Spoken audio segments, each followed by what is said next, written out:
ሰላም ጤና ይስጥልኝ የኢትዮ ፎከስ ቤተሰቦች የብዙዎችን ተስፋ ሰንቆ የነበረው የኮንዶሚኒየም ቤቶች መርሃ ግብር ስህተት እንደነበር መንግስት በይፋ አመነ። ቃል የተገባላቸው ቤቶች ለምን ሳይሳኩ ቀሩ? በመቶ ሺዎች የሚቆጠሩ ተመዝጋቢዎች እጣ ፈንታስ አሁን ምን ላይ ሊሆን ነው? መንግስት ለምን ስህተቱን አሁን አመነ? የቀጣዩስ እቅድ ምንድነው? ዝርዝር መረጃዎችንና ተያያዥ ትንታኔዎችን ይዘንላችሁ ቀርበናል። እስከ ፕሮግራሙ ፍጻሜ ድረስ አብራችሁን ቆዩ። የኮንዶሚኒየም ቤቶች መርሃ ግብር ስህተት እንደነበር መንግስት አመነ። ላለፉት ዓመታት በኢትዮጵያ ሲተገበር የነበረው የጋራ መኖሪያ ቤቶች ኮንዶሚኒየም መርሃ ግብር ስህተት እንደነበር የከተማና መሰረተ ልማት ሚኒስትር ጫልቱ ሳኒ ተናገሩ። በሀገሪቱ የተለያዩ ከተሞች እየተገነቡ የጋራ መኖሪያ ቤቶች ባለቤት እንዲሆኑ ዜጎች የተመዘገቡበት መንገድ ትክክል አልነበረም ሲሉ ተችተዋል። ወይዘሮ ጫልቱ ይህንን ያሉት የሚመሩት ሚኒስቴር መስሪያ ቤቱ በክረምት በጎ ፈቃድ አገልግሎት መርሃ ግብር ያስገነባቸው ቤቶች ለምርቃት መብቃታቸው በተመለከተ ከትላንት በስቲያ ማክሰኞ ጥር 5 2018 በሰጡት ጋዜጣዊ መግለጫ ላይ ነው። በቤተሰብ ደረጃም 150 ሰዎችን እንዲይዙ ተደርገው የተገነቡት እነዚህ በጠቅላይ ሚኒስትር አብይ አህመድ የተመረቁት ባለፈው ሳምንት አጋማሽ ነበር። የቤቶች ግንባታ ሚኒስቴሩ በተለያዩ ቦታዎች ሲያከናውኗቸው የቆያቸው የገጠር ከተሞችን የማልማትና ሞዴል መንደርን የመመስረት ሂደት አካል መሆኑን አስታውቋል። መስሪያ ቤቱ በስሩ ከሚገኙ የተጠሪ ተቋማትና ከተለያዩ ባለድርሻ አካላት ጋር በመተባበር ያስገነባቸው እነዚህ መኖሪያ ቤቶች በኦሮሚያ ክልል ደቡብ ምዕራብ ሸዋ ዞን ሰበታ ሐዋሳ ወረዳ በቱሉ ሐራራ ከተማ የሚገኙ ናቸው። የኢትዮጵያ መንግስት በ2013 ይፋ ባደረገው የልማት እቅድ በገጠር በ10 ዓመት ውስጥ እንዲገነቡ የታቀዱ የመኖሪያ ቤቶች ብዛት 2.8 ሚሊዮን ነው። ከ2013 እስከ 2022 ዓ.ም ባሉት በእነዚህ ጊዜያት ውስጥ 4.4 ሚሊዮን የመኖሪያ ቤቶች በከተሞች እንዲገነቡ በእቅዱ ተይዟል። ባለፉት 5 የእቅዱ ዓመታት የተገነቡ ቤቶች 1 ሚሊዮን የሚደርሱ እንደሆኑ ጠቅላይ ሚኒስትር አብይ አህመድ ባለፈው ሰኔ ወር ለፓርላማ አባላት ጥያቄዎች በሰጡት ማብራሪያ ላይ አመልክተው ነበር።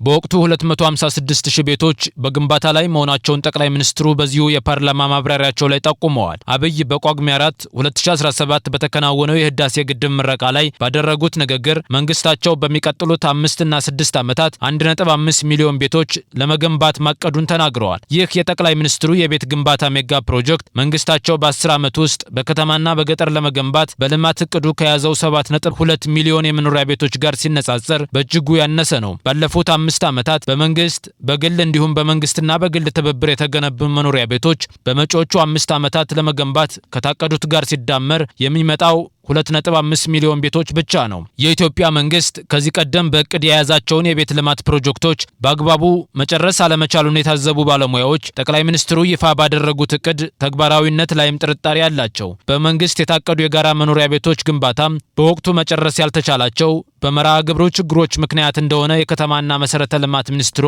ከሰሞኑ በሰጡት መግለጫቸው አመልክተዋል። ባለፉት 17 ዓመታት በከተሞች ሲተገበር የነበረው የጋራ መኖሪያ ቤቶች ግንባታ በከተሞች ያለውን የመኖሪያ ቤቶች ችግር በተወሰነ ደረጃ ያቀለለ መሆኑን በዛሬው ጋዜጣዊ መግለጫቸው ላይ የጠቀሱት ወይዘሮ ጫልቱ ሆኖም መርሃ ግብሩ ስህተት እንደነበር ገልጸዋል። መርሃ ግብሩ የመንግስት ተሳትፎ የበዛበትና ሁሉም ዜጎች የቤት ባለቤት ለማድረግ ታስቦ የተዘጋጀ መሆኑ ስህተት እንደሆነ አስረድተዋል። ሚኒስትሯ ከጋራ መኖሪያ ቤቶች መርሃ ግብር ጋር በተያያዘ የነቀፉት ሌላው ነጥብ የቤት ፈላጊ ዜጎች ምዝገባ የተከናወነበት መንገድ ነው። የኮንዶሚኒየም ቤቶች ሲገነቡ መጀመሪያ የታለመው ዝቅተኛ ገቢ ላላቸው ዜጎች ቢሆንም አብዛኞቹ በቤቶች ውስጥ የሚኖሩት ግን ተከራዮች መሆናቸው በሚኒስትሯ መግለጫ ላይ ተነስቷል። በሀገሪቱ የተለያዩ ከተሞች የተገነቡ የጋራ መኖሪያ ቤቶችን ብናይ ዜጎች የቤት ባለቤት እንዲሆኑ የተመዘገበበት አካሄድ ትክክል አልነበረም። ቤቶች ከተገነቡ በኋላም የሚኖሩባቸው ሰዎች በአብዛኛው ተከራዮች ናቸው። ፕሮግራሙም ላለው የሚጨመር እንጂ ቤት የሌላቸውን ዜጎች ለይቶ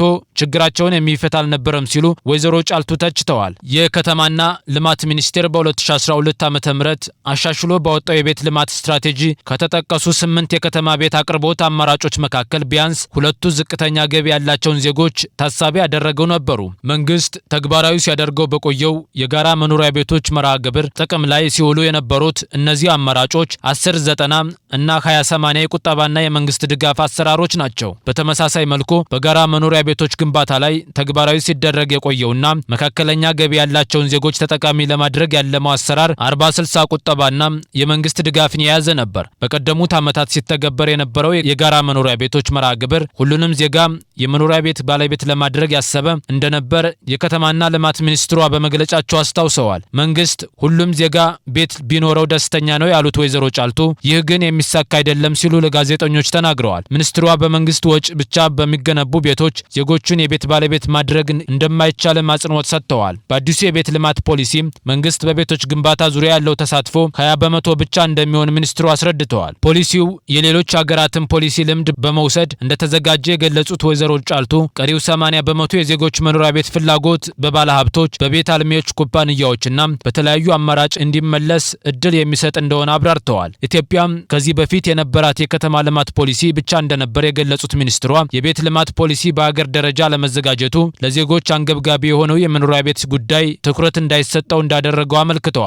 አዲሱ የቤት ልማት ፖሊሲ የተዘጋጀው በከተማና በገጠር ልማት ለሚኖሩ ሁሉም ዜጎች አቅምን ያገናዘበ ተደራሽና በቂ የመኖሪያ ቤት አቅርቦት በዘላቂነት ለማረጋገጥ የሚያስችል የህግ ማዕቀፍ መዘርጋት አስፈላጊ ሆኖ በመገኘቱ እንደሆነ የጠቅላይ ሚኒስትር ጽህፈት ቤት ባለፈው ሳምንት ባወጣው መግለጫ አስታውቆ ነበር። የሚኒስትሮች ምክር ቤት ባለፈው ሳምንት ማክሰኞ ታህሳስ 28 ቀን 2018 ዓ.ም ባደረገው መደበኛ ስብሰባው ለውይይት ካቀረባቸው አጀንዳዎች ውስጥ ይሄው ፖሊሲ አንዱ ነበር። የቤት ልማት ፖሊሲው በውይይቱ የተነሱ ግብዓቶች ከታከሉበት በኋላ ተግባራዊ እንዲደረግ የሚኒስትሮች ምክር ቤት በሙሉ ድምጽ ማጽደቁንም የጠቅላይ ሚኒስትር ጽህፈት ቤት በባለፈው ሳምንት መግለጫው አመልክቷል።